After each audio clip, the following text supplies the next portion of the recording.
Grady, I'm just wondering, obviously the game just happened a couple days ago, but does coach talk, or do you guys talk about how to not let one become two in terms of losses in this league where it's every win so important? Yeah, I mean, yeah, definitely coach, just trying to keep our heads on our shoulders right now. It's basketball, but at the same time, yeah, like you said, it's on to the next one, and that's what, I'm starting to learn more and more with the Big 12. It's just every game, is not a gimme, so we just got to be ready for the next. That's what, we're preparing for on Saturday. And are you a guy that has a short-term memory in terms of, like, I know tough 1 of 7 or 1 of 8, whatever, would you just let that go and keep firing? Does coach, have you the green light?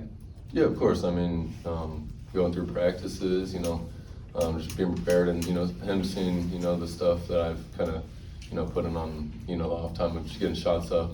It's kind of shown that, but yeah, like I said, it wasn't falling in the game, but you just got to keep playing and affecting it in different ways. Have you ever fouled out of a game before in your basketball career? Yeah, I have, but not in a while. But I mean, that's just how basketball is sometimes. Is there anything that sticks out to you about TCU on Saturday? Definitely, just the pace that they play. They play, really fast. Like, we went in, the K-State game knowing they play fast, but, it's a kind of a new level when you're, watching TCU play and they're kind of offensive. So, just, playing with them and, trying to slow them down, whatever it takes. Great. We've seen Big 12 teams try and face guard you. Tuesday it was Marquise Noel that did it. What are the challenges, I guess, of having a guy that's on the shorter side than maybe what you faced so far? Definitely he's a lot lower to the ground. So, a couple of times I put the ball down where I shouldn't have, and, he snatched it real quick. But just learning that quick and then, trying to use it to my advantage of, getting a quick post up and, drawing a foul right there. And, yeah, when that happens, it kind of, opens up the floor, for just other driving lanes from other guys, and just do that. Can you walk us through the block you had there in the second half? It was a pretty instinctive play, but just what do you remember about that? I think I might have helped up maybe a little too much, but yeah, they dropped down to their big, and he was wide open. I just turned my head and saw him, and I saw him kind of going up for a dunk, and it was kind of perfect, set up for me to pin it. So. And since the start of the season, Coach talked about wanting you to impact the game in other ways. Just how you feel like that part of your game has developed outside of just the scoring part?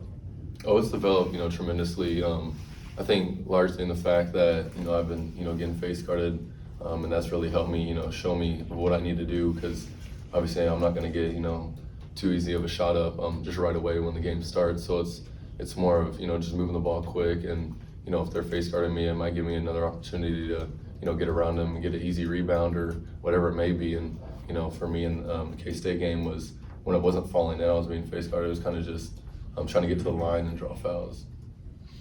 To follow with that, what areas of your game have improved the most? Were you always this good a rebounder, and just other aspects? I wouldn't say, I always say I, crashed the boards, but it was probably, throughout the end of high school where, I learned that, if, guys are more, close to me, face guarding wise, whatever it may be, it's going to give me a better opportunity, to get around them. And, if they're, seeing me and I'm the one seeing the goal, it's kind of a bigger advantage for me to, go get the ball and see where it's coming off the rim. Is there one player on the team that's been more of a mentor to you, just kind of guiding you through the process? Yeah, definitely, the veteran guys like, Kevin, Jay Will, and, Juan, and where they've been in the past with Juan and, Jay Will being in the championship, and Kevin obviously going through years at his schools. And, whenever I have, a question with anything, and whatever it may be, offense, defense, I go to any of them, and, they really help me with everything. Is there one piece of advice that stands out to you that you heard from any of them? Jay Will is always, just saying it with, what he, like I keep saying, what he's done in the past. He really just, always lets me know if, the game's, getting a little tense, or, he can kind of see me, coming to the huddle, and I'm, thinking next play, whatever it may be. He's saying, just, play your game, stay calm. There's no reason to, get upset about anything, and, that just really helps me, stay up, keep at it. Grady, can I ask, just go back to the rebounding aspect real quick. What is the skill set you bring to that? Is that a mentality, or is that a physical skill set?